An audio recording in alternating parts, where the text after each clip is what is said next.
Shema, Yasha'ala, Yahweh, Chalahayanawa, Yahweh, Hachad. Shema, Yasha'ala, Yahweh, Chalahayanawa, Yahweh, Hachad. Shema, Yasha'ala, Yahweh, Alahayanawa, Yahweh, Hachad. Hear, O Israel, Yahweh our power, Yahweh is one. Ari, coming back at you with another lesson. Today we're going to talk about setting goals, setting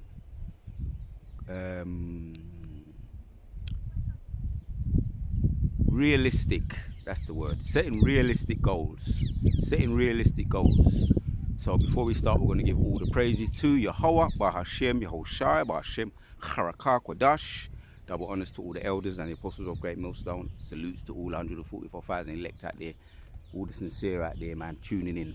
I'll be edifying. Potentially this is going to be a quick hit on setting goals. We're going to look up the word recently in the spirit. Brothers have been talking a lot about exercise and you know, take what we being mindful what we eat, because those two do go together. You know, your exercise or your health starts in the kitchen. Looking after your health starts in the kitchen, and a lot of these things we know, but it's good to get those reminders, man. You know what I mean? We put it into practice. We're going to see the benefits. So I'm going to look up the word or ask Google what he has to say about setting goals. Meaning, setting goals in essence means determining what you want to achieve and creating a plan to make it. Yeah, that's how you achieve your goals. Having a plan or a game plan or a strategy, and then implementing it. You may write it down, you may write it on your calendar, you may have mental notes, and it's realistic goals we're talking about, you know, the ones that we can achieve, aka, you know, I do my Hilangoli, you know, that's been a goal I've had, and I've been on it, and I've stuck on it. My Hilangolis, you know, which is good for the body, the mind, the spirit. It's good for all, you know, many things, man. You do feel better in the spirit, man, mentally, physically, psychologically. So that's a goal that I've achieved. I can tick that. Obviously, we still have to maintain it. I could tick that off, right? Keeping up with the Hilangoli, right? Creating a plan to make it happen, right? You might write it down. You may taking notes, you know. In the spirit, you can apply it to the spirit, as well as your, you know, your game plans to keep you healthy. Many other things. Often involves a specific time frame and effort, right? Effort. Yeah, it's about taking proactive steps towards a desired outcome. Setting goals. Now the example, lambacking off the elders, Elder Amawan Gabar, YouTube channel GMS Awakening 144. GMS Awakening 144, and these are the precepts we're all so familiar with. But yeah, we're going to get the dust off of it once again. Daniel's chapters 1, and we're going to hit straight to the point. I'm going to hit 5. I'm going to hit 7. It says, unto whom the princes of the eunuchs gave names, for he gave unto Daniel names of Belshazzar, right? And unto Ananias of Shadrach, and unto Meshach of Meshach, and unto Azariah of Abednego, right? These were their Babylonian names. And they try to switch them up and give them these Babylonian names, which their original names were Hebrew names. It's going to go on to explain. But Daniel purposed in his heart that he would not defile himself with the portions of the king's meat, right? But they want to defile us, man, right? Relating it to today. Defile us with their traditions, their ways of life, their abominable foods, this kingdom. And it's, you know, this is the revived Romans all over again, right? And we're back here in slavery all over again, with those men coming back. The example here, what Daniel, what did he say? But Daniel purposed in his heart. He purposed in his heart. He had a goal, a game plan, a standard. And that's another word to look up to. Yeah, he purposed in his heart that he would not defile himself with the portions of the king's meat. Right? Meat in this kingdom, man, as Big Brothers was making a mention of. Meat every day. Every day is meat on the plate, meat on the diet. Some of us may have been in our, when we was growing up in our parents' house, meat was always part of the staple. So they may have thought they was brought up to think, right? But the scriptures go into about meat. Meat, everything is all right. I'm not knocking it, but all things we know is all right in moderation. But right, this is the Babylonian kingdom. Right, and we're coming out of this place. Abu Ratazar very shortly going to be delivered out of this place. That's the hope. That's the prayer. That's the goal. That's the game plan that we endure to the end. Right, that's the standard. Right, with the portions of the king's meat, nor with the wine. Yeah, wine too. Now, there's nothing wrong with wine, man. When we get that wine, we're looking forward to getting the wine, the good vine from the vine. What Yahushua said, he ain't gonna sit down and drink wine until he sits down with his 12 tribes, right? In the kingdom of heaven, that's the good yayan. And there's nothing wrong with good yayan, but today there's got all types of preservatives in these wines today, right? To make you sluggish and I know because I've tested it. When you go and you drink some wine and you've been drinking it for a certain period of time, if you've overindulged in it and then you go back on your fitness regime, you got to get it out of your system. You know what I mean? It has a tendency to slow you down, and I know that for a fact. So, I'm not knocking it for those that are into it, but yeah, if you're into it, it's always better to be in moderation. And let me carry on reading. Nor with the wine which he drank, therefore he requested of the princes of the eunuchs that he might not defile himself. Now, so that's what his goal was, right? Yehoshai, under Yehoshai, Ananias, Mishael, and Nazarias, their Hebrew names. Shadrach, Meshach, and Abednego, their Babylonian names. Now God had brought Daniel unto favor and tender love with the princes of the eunuchs, right? He had favor with them, right? As he's going to go on to explain.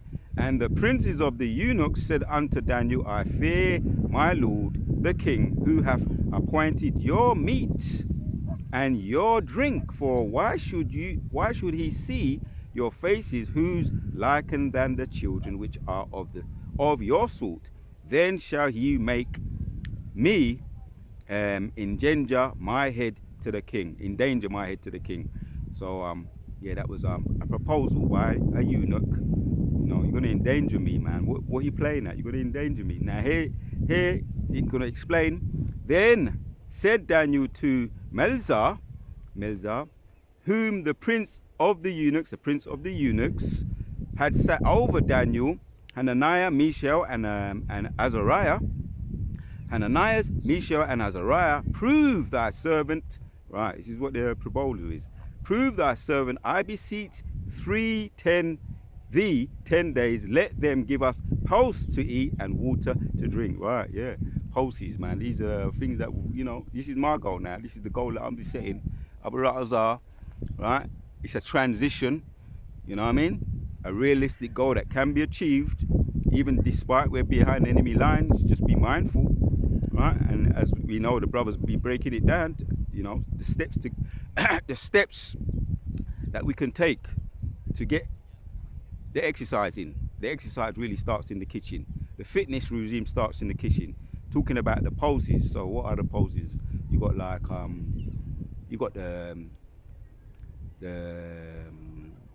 the peas, and all the different types of peas, the beans, so many different types of beans. The list is on to infinity. You know what I mean? The green beans, the black beans, the kidney beans, and I like my black beans, black peas, black beans. They're powerful, very powerful as far as a superfood, antioxidants, and minerals and all those things, all the things that the body needs. Yeah.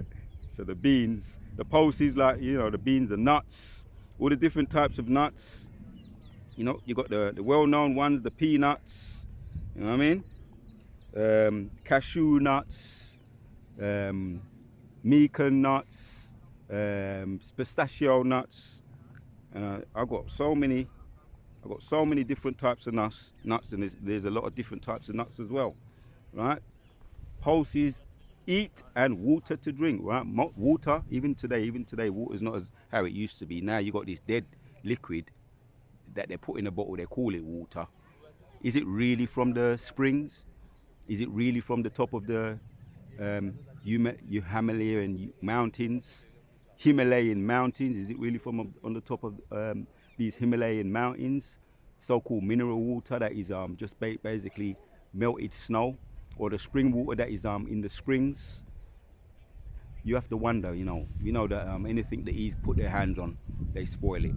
That's that, but that is real water. If it is really mineral water, it will be on the top of these mountains, snow, dry, melted snow, or spring water that is in the springs that you can drink from the springs. So that's real water. But today, what do? They put it in the reservoirs. We all know. You know what I mean? And it goes through our bodies 10 times, maybe even more now, since I last checked. Probably even more now. Right? And they put all kinds of aluminiums in it, they say, and bleach, some different types of bleach. You know what I mean? To purify it, all types of things. They call it something else, but it's really just bleach, what they use to so-called purify the water, right? In some form of bleach, like a fluoride or some nonsense. You know what I mean? And when for those of us that maybe used to go swimming, when it gets chlorine, that's it, chlorine. When it gets in your eyes, that thing, they mess up your eyes, man. Itch up your eyes. So they say that's what they use to purify the water in the so-called reservoirs. Then let our continent, so this is the standard, this is the goal that the 3 young men and Daniel put to the prince, or the head of the eunuchs, right? The prince of the eunuchs, and it says his name here, Malzar, right? Reading on. Prove thy servant, I beseech thee, 10 days, and let them give us posts to eat and water to drink. Right? I'm like I said, I'm gonna keep watching that video from time to time as a way of reminder, because he tries to, they bombard us day in and day out, right? To defile us, just like the king, and they think they're doing you a favor, just as this king was thinking that he was doing them a favor by giving them all that rich wine, right? And those delicacies. Wasn't doing them a favor. Anyway, I'm going to carry on reading. Then let our countenances be looked upon before thee, and the countenances of the children that eat of the portions of the king's meat. Right.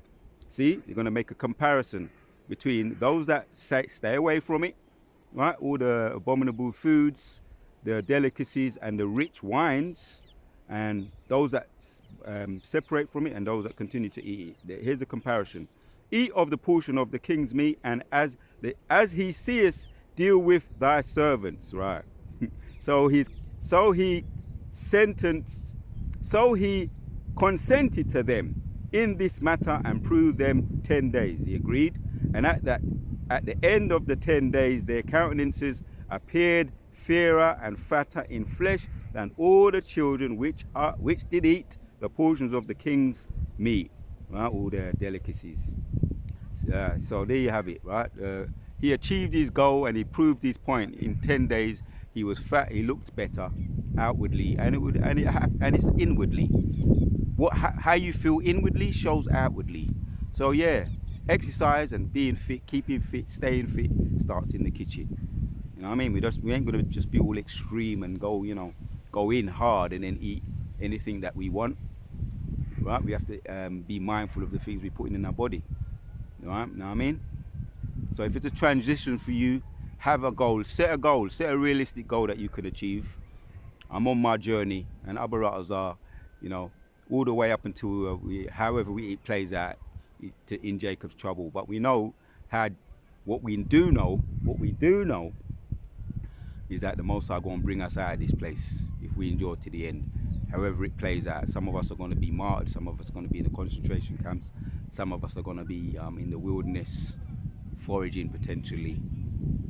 And that's just one of my things anyway. I like to be out and about anyway, you know, in way of like I like to say, killing two birds with one stone. I'm out here now doing my video Abarazar to edify, and I'm getting my exercise in, right, the Hilangoli moderately, and breathing too, getting the blood circulating around the body, right. So reading on in 16 of Daniel 1, thus Melzar, right, the prince of the eunuchs, took away the portions of their meat and the wine that they should drink, and gave them pulses. Right. As for these 4 children, God gave them knowledge, right, and skill in all learning and wisdom, and Daniel had understanding in all visions and dreams, right. So ultimately, he was blessed.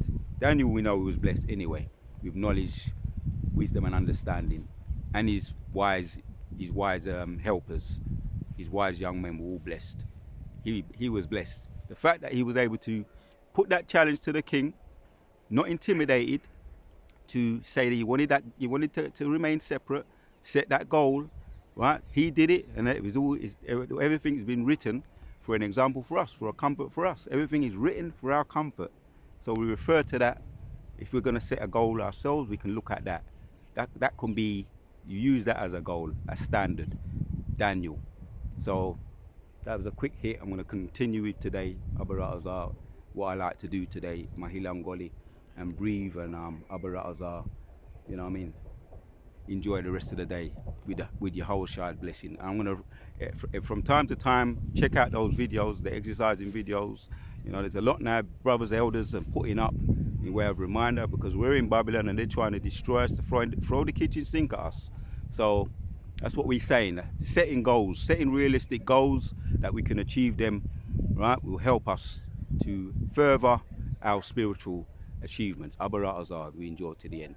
So set realistic goals, Akim. We're going to say shalom to the next one. Set those realistic goals that you may achieve Jehovah's praise and glory, just like the examples that we just looked at.